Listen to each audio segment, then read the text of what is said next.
बिस्मिल्लाहिर्रहमानिर्रहीम। अस्सलामु अलैकुम अज़ीज़ तलबा। आज हम सेकेंड ईयर सिविक्स के पहले चैप्टर के लॉन्ग क्वेश्चन नंबर 5 की तरफ जा रहे हैं जी। आज का जो हमारा सवाल है वो है जी 1935 के एक्ट की अहम खसूसियात जो है वो ज़ेर बहस लाएँ। तो इससे पहले कि हम अपने लेक्चर की तरफ जाएँ, तमाम वो तलबा, तमाम वो नाज़रीन, सामीन जो जिन्होंने अभी तक चैनल मेरा सब्सक्राइब नहीं किया, उनसे गुजारिश है कि मेरा चैनल सब्सक्राइब कर दें ताकि, और साथ जो है वो बेल आइकॉन भी दबाएं ताकि मेरी जो जितनी भी लेक्चर्स की वीडियो हैं, चाहे वो मुताला पाकिस्तान हो, चाहे पाकिस्तान ये जो पॉलिटिकल साइंस हो, चाहे सिविक्स हो, या इसी चैनल पे मेरे छोटे भाई शकील अहमद की जो पढ़ी हैं उर्दू सब्जेक्ट के ऊपर जो लेक्चर्स पढ़े हैं वो आपको मिलते रहें। तो चलते हैं हम अपने टॉपिक की तरफ। मौजू है हमारा जी 1935 के एक्ट के जो खसूसियात हैं वो ज़ेर बहस लाए। तो 1935 के एक्ट की खसूसियात से पहले जब हम मुख्तसरन इसका पस मंज़र देखेंगे तो हम क्या देखते हैं जी कि 1857 की जंग आज़ादी जो थी, जिसको उन्होंने अंग्रेज़ों ने गदर कहा या बगावत कहा, तो इसके बाद 1857 की जंग आज़ादी के बाद मुकम्मल तौर पे ताजदार बरतानिया का कंट्रोल हो गया बरसग़ीर पर, हिंदुस्तान के ऊपर। इससे कबल वो जो ईस्ट इंडिया कंपनी थी उसके ज़रिए बरतानिया जो था अपना इक़्तिदार यहाँ पे चला रहा था, लेकिन बाद में खैर 1857 के बाद मुकम्मल तौर पे ताज बरतानिया के कंट्रोल में ये इलाका आ गया। तो उसके कंट्रोल में आते ही इन्होंने 1858 के अंदर, फिर 1861 के अंदर और 1892 के अंदर कुछ एक्ट मुतारफ़ करवाए जिसके ज़रिए हिंदुस्तान के मामलात को चलाया जाता रहा। फिर क्या हुआ जी, 1905 में जब बरतानिया के अंदर सियासी जमात की तब्दीली हुई, लिबरल या लेबर पार्टी जो थी उस वक्त, बाद में लिबरल कहलाती है, वो इक़्तिदार में आई, तो उसने कहा जी अब हम आइनी इस्लाहात देंगे, कॉन्स्टिट्यूशनल, ये जिनको हिंदुस्तान के अवाम को कॉन्स्टिट्यूशन देंगे जिसके तहत इसके मामलात चलेंगे और हर 10 साल के बाद हम ये काम करते रहेंगे। तो इसके नतीजा में 1909 के अंदर मिंटो मार्ले इस्लाहात नाफिज हुई। फिर 1919 के अंदर ये जो मॉन्टीगो चेम्सफोर्ड इस्लाहात नाफिज हुई और चलती रहीं। अब होना ये चाहिए था कि 1929 के अंदर नई इस्लाहात आ जाती, लेकिन हुआ ये कि यहाँ पे जो हालात थे वो थोड़ा कशीदा हुए। तहरीक खिलाफत चली, जंग अज़ीम अव्वल के ख़ात्मे के बाद हिंदुस्तान के दीगर मामलात में जो सियासी गहमा गहमी थी वो बहुत ज़्यादा रही। तो ये जो काम था, इस काम को तक 1929 में ताकि बेपाया तकमील पहुँचाया जा सके, 1927 के अंदर साइमन कमीशन आता है जी हिंदुस्तान, जो कि फिर दोनों पार्टियों से जाके मिलता है, ऑल पार्टीज़ कॉन्फ्रेंस होती है, लेकिन वो नाकाम वापस लौट जाता है, उसे कोई हतमी तजावीज़ नहीं मिलती। इसी तरह फिर क्या होता है जी, 1928 के अंदर नेहरू रिपोर्ट जो है वो मंजरेआम पे आती है। गो कि इस रिपोर्ट के पस मंज़र में तो ऑल पार्टीज़ कॉन्फ्रेंस का ही किरदार था, लेकिन मुसलमानों को धोखा दिया गया। जिस दिन ये मंजूर की गई उस दिन मुसलमान नुमाइंदे इस इजलास में मौजूद नहीं थे। तो नेहरू रिपोर्ट, ये हम आगे आपके सिलेबस में तो नहीं है खैर, लेकिन यहाँ पे मुख्तसरन ये पढ़ना इतना ही काफ़ी है कि नेहरू रिपोर्ट के अंदर जो काम किया गया, जो सबसे बड़ा, वो ये था कि जुदागाना इंतखाब का ख़ात्मा हुआ और मुसलमानों के जो हक़ के अंदर जो मुतालबात थे, मुसलमानों के जो मीसाक लखनऊ के अंदर मान ली गई थी चीज़ें, उनसे दस्तबरदार हो गए हिंदू, बिल्कुल टोटली। तो फिर क्या हुआ जी, जब क़ायद-ए-आज़म ने यह देखा कि जनाब ये तो सरासर हिंदुओं का नुक्ता नज़र जो है वो इसके अंदर बयान किया गया है नेहरू रिपोर्ट के अंदर, तो क़ायद-ए-आज़म मोहम्मद अली जिन्ना ने अगले ही साल 1929 के अंदर 14 नुकात पेश किए जो मुस्लिम मफादात, मुस्लिम जो हकूक़ हैं उनकी 100% तर्जमानी करते थे। अच्छा जी, ये काम चलता रहा जी, फिर भी कोई अभी लाया अमल ना आया। फिर ये हुआ कि बरतानी हुकूमत ने बरतानिया के अंदर ही 1930, 31 और 32 के अंदर गोल मेज़ कॉन्फ्रेंस, राउंड टेबल कॉन्फ्रेंस बुलवाई। गोल मेज़ कॉन्फ्रेंस का हरगिज़ ये मतलब नहीं होता कि टेबल पड़ा है, वो गोल है और लोग आसपास बैठे हैं, ये हरगिज़ मतलब नहीं होता। राउंड टेबल कॉन्फ्रेंस का मतलब ये होता है कि ऐसी कॉन्फ्रेंस, ऐसा वो मीटिंग, ऐसा इजलास जिसकी सदारत कोई भी ना कर रहा हो, ठीक है जी, इसको हम कहते हैं राउंड टेबल कॉन्फ्रेंस। तो बरतानिया ने राउंड टेबल कॉन्फ्रेंस करवाई 30, 31 और 1932 के अंदर, और इससे अंदर भी कोई खातिर ख्वाह रिज़ल्ट ना निकल सके। बहरहाल जी, इन राउंड टेबल कॉन्फ्रेंसेस को मद्देनज़र रखते हुए इसके बाद नेहरू रिपोर्ट, क़ायद आज़म के 14 नुकात, इनको मद्देनज़र रखते हुए बरतानवी पार्लियामेंट ने 1934 के अंदर कुछ जो एक्ट था वो मंजूर कर लिया। 35 के अंदर इसको ताजदार बरतानिया के दस्तखत से तौसीक मिल गई, और फिर जनाब अमली तौर पे ये जो एक्ट है 1937 के इंतखाबात के साथ ही हिंदुस्तान के अंदर नाफिज़ अमल हुआ। तो अब ये जो एक्ट था, ये जो मैंने चीज़ें लिख दी हैं, इसकी कुछ हेडिंग्स जो आपके सिलेबस में भी होंगी। आपकी बुक जो टेक्स्ट बुक है, Punjab text book board civics book जो है उसके अंदर, वहीं से आप ये सारी चीज़ें लिखी हुई हैं, आप उसी पैरे की सूरत में बेशक पस मंज़र के अंदर लिख देंगे। फिर हम आएंगे जी अगली हेडिंग की तरफ। अब हम आएंगे इसके अहम नुकात की तरफ के ये जो एक्ट था, इसके अहम नुकात जो हैं वो क्या हैं। तो अहम नुकात जो हैं इस हवाला से, जो सबसे पहला हमारा नुक्ता है वो है वफाकी तर्ज़ हुकूमत। हिंदुस्तान के अंदर बरतानिया ने 35 के एक्ट के तहत वफाकी निज़ाम हुकूमत मुतारिफ़ करवाया। वफाक जो था वो सूबे और वो जो आज़ाद खुद मुख्तार रियासतें थीं उन पर मुश्तमिल था। बाद अज़ां जो रियासतों के नवाब थे, राजे थे, जो हुक्मरान थे, उन्होंने वफाक में शमूलियत से इनकार कर दिया, तो वो इसका हिस्सा ना बने, तो वफाक के अंदर सिर्फ सूबे रह गए। हाँ जी, नंबर 2 पे है जी अख्तियारात की तकसीम।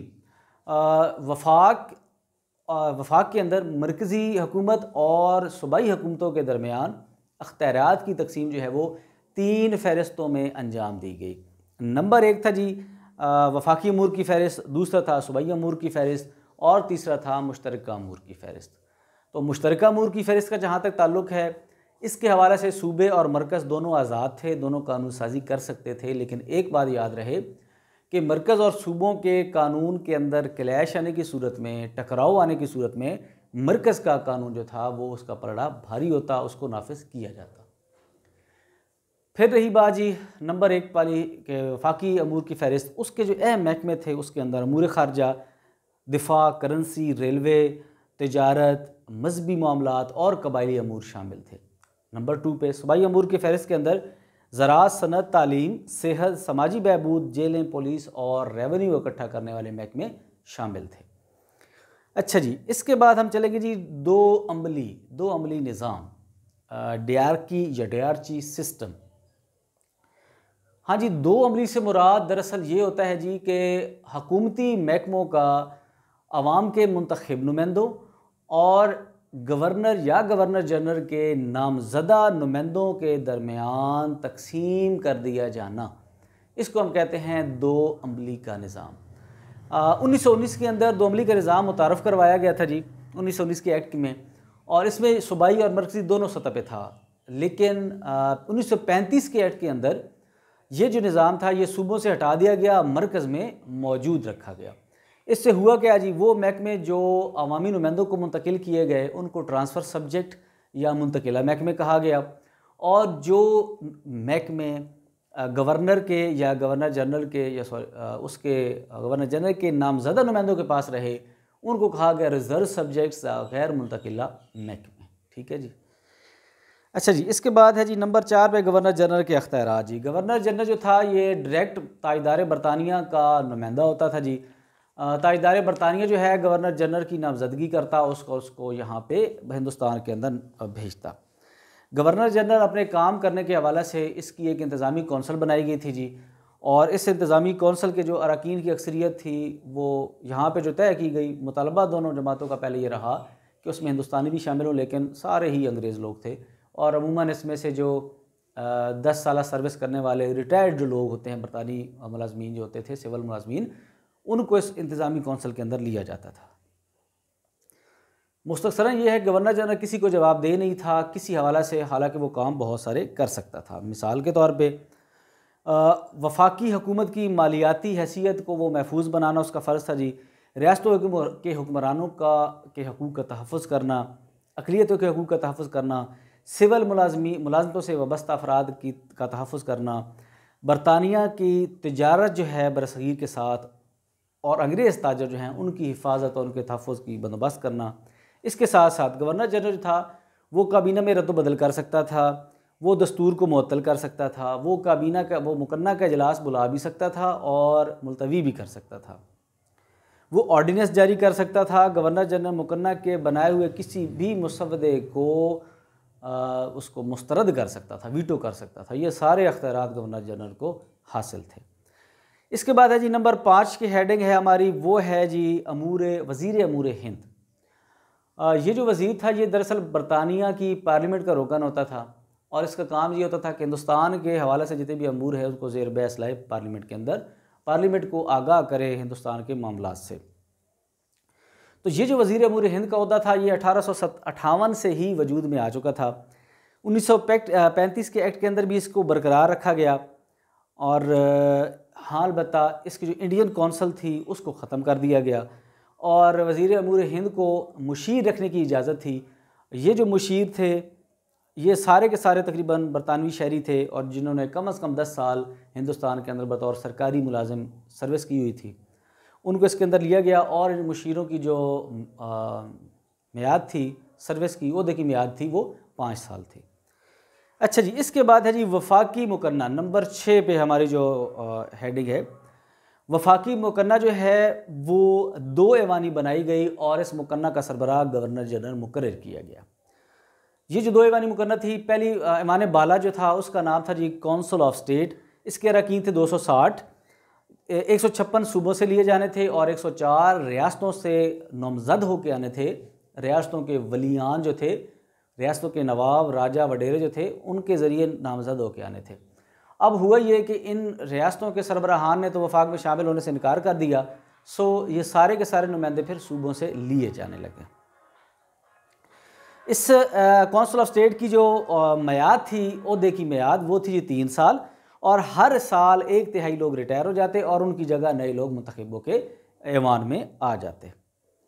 अच्छा जी, इसके बाद था दूसरा ऐवान था ऐवान ज़ेरी वफाकी असम्बली। इसके अरकान की तादाद थी 375, 250 जो थे वो सूबों से मुंतखब होने थे अवाम के वोट से और 125 जो थे वो रियासतों के वालियान ने नामज़द करने थे। लेकिन यहाँ भी वही सूरत हाल हुई कि वालियान जो थे रियासतों के, आज़ाद रियासतों के, उन्होंने अपने नुमाइंदे इसके अंदर भेजने से इनकार कर दिया और सारे के सारे नुमाइंदे सूबों से मुंतखब होने लगे। अच्छा जी, इसकी मियाद जो थी, वफाकी असम्बली की मियाद जो थी, ये भी कितनी थी जी, ये भी 5 साल रखी गई और इसके जो गवर्नर जो था वो उसको ये अख्तियार था कि वो असम्बलियों को मुस्तरद कर सकता था, इनके इजलास को मनसूख कर सकता था, दोनों जो ऐवान हैं इनके बनाए हुए किसी भी कानून को मुस्तरद कर सकता था जी। हाँ जी, इसके बाद है नंबर 7 पे जी अदलिया। हाँ जी, फेडरल कोर्ट के नाम से मरकज़ी अदालत कायम की गई। 1 चीफ जस्टिस और 6 जजेस जो हैं वो इसमें तैनात किए गए। ये जो थे इनका क्या काम था जी, हाई कोर्ट के ख़िलाफ़ फैसलों की जो है, हाई कोर्ट के ख़िलाफ़ जो दिए हुए फैसले हाई कोर्ट के, उनके ख़िलाफ़ अपीलों की समाअत करना इनका काम था।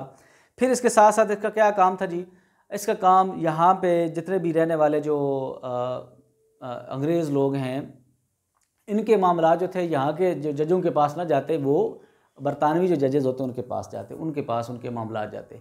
फिर इस फेडरल कोर्ट का एक काम ये था कि ये गवर्नर जनरल को मशवरा देती अगर वो मशवरा तलब करता। हाँ अलबत्ता वो मशवरे पे पाबंद नहीं था अमल करने के हवाले से। इसके बाद जनाब ये है कि फेडरल कोर्ट के जो दिए हुए फैसले हैं इनके खिलाफ अपीलों की समाअत के लिए जा सकता था कोई भी शहरी बरतानिया की प्रीवी काउंसिल के अंदर वो जा सकता था। ये बरतानिया की सबसे बड़ी अदलिया थी, जो गो के अब जो 2009 के जो उनका जुडिशल एक्ट है उसके तहत ये चेंज हो चुकी है। अब प्रीवी इसका जो है वो नाम नहीं रहा, इसमें चेंज कर दिया अदालत का नाम बरतानिया ने। ये आप अगर इन टच रहेंगे तो इंशाल्लाह हम पॉलिटिकल साइंस बीए या बीएस की पॉलिटिकल साइंस के अंदर हम इस चीज़ को डिटेल से इंशाल्लाह पढ़ेंगे। हाँ जी, नंबर 8 पे है जी नए सूबे। सिंध और उड़ीसा 2 नए सूबे बनाए गए। उड़ीसा को बिहार से जुदा किया गया और सिंध को बम्बई से अलग करके सूबा बना दिया गया और ये मुसलमानों का मुतालबा चला आ रहा था जो कि यहाँ पे आके पूरा हुआ और मुसलमानों को खुशी हुई जी। इसके बाद है जी नंबर 9 पे सूबाई नज़्म व नस्क। सूबे का जो ढांचा बनाया गया सूबाई नज़्म व नस्क चलाने के लिए वो क्या था, वो 3 स्टेप पे मुश्तमिल था। नंबर 1 था जी गवर्नर।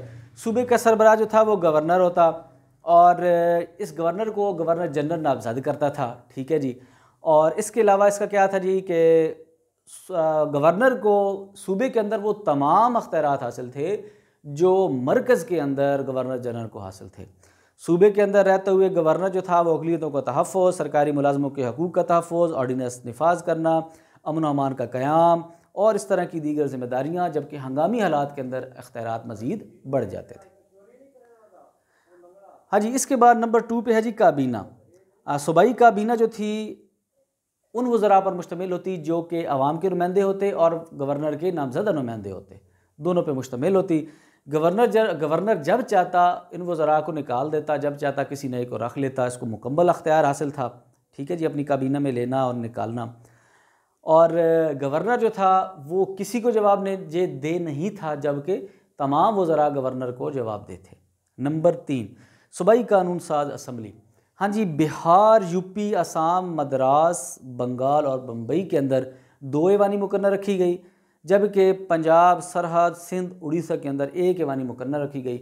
ऐवान बाला को जो नाम दिया गया वो कानून साज कौंसल का और ऐवान ज़री को कानून साज असम्बली का नाम दिया गया।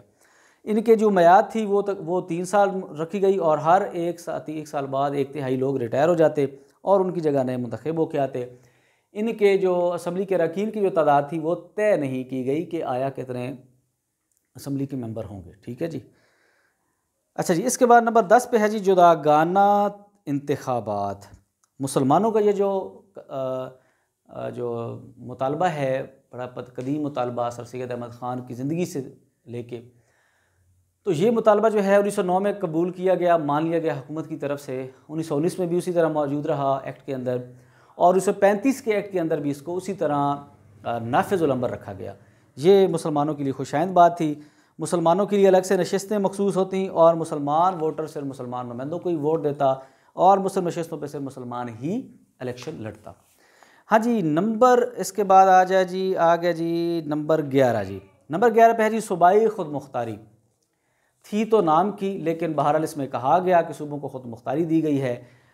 मिसाल के तौर पे सूबों से दोमली ख़त्म करके उसको खुद मुख्तारी दी गई, ठीक है जी। तमाम महकमे जो थे वो वज़रा के हवाले किए, सूबाई अवाम के जो वज़रा थे सूबाई वज़रा के हवाले किए गए।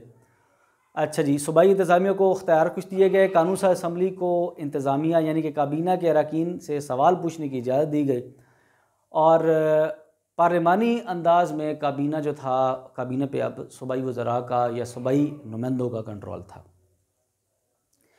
हाँ जी, इस पे फिर आप मुख्तसरन इसमें लिख देंगे तनकीद के हवाले से भी, तो चंद एक पॉइंट मैंने लिखे हैं, या आपकी टेक्स्ट बुक के अंदर लिखे हुए हैं। आप इसी तरह भी लिख सकते हैं और चाहें तो हेडिंग दे के लिख सकते हैं, लेकिन क्योंकि आपका 10 नंबर का सवाल होता है, आप एक छोटा सा पैरा बना के लिख दें, एक लाइन करके, जिस तरह आपकी किताब में लिखा हुआ है, तो फिर वो ज़्यादा बेहतर रहेगा। हाँ जी, तनकीद कहते हैं positivities and negativities both discuss की जाएँ, दोनों पे हम उजागर करें किसी भी हवाला से। तो कायद-ए-आज़म मोहम्मद अली जिन्ना जो हैं, कायद-ए-आज़म मोहम्मद अली जिन्ना इससे मायूस हुए और उन्होंने कहा कि अक़लियतों का आइनी बंदोबस्त करने की बजाय इसको गवर्नर जनरल के रहम करम पे छोड़ दिया गया है, तो हमें कोई उम्मीद नहीं है कि हमें हकूक़ मिलेंगे। गांधी, नेहरू और कांग्रेस ने इस एक्ट को नापसंदीदा करार दिया और उन्होंने ये कहा कि इसमें तो अक़लियतों की नाज़बरदारियाँ उठाई जा रही हैं, ठीक है जी। पंडित नेहरू ने कहा कि एक्ट ग़ुलामी के एक चार्टर है।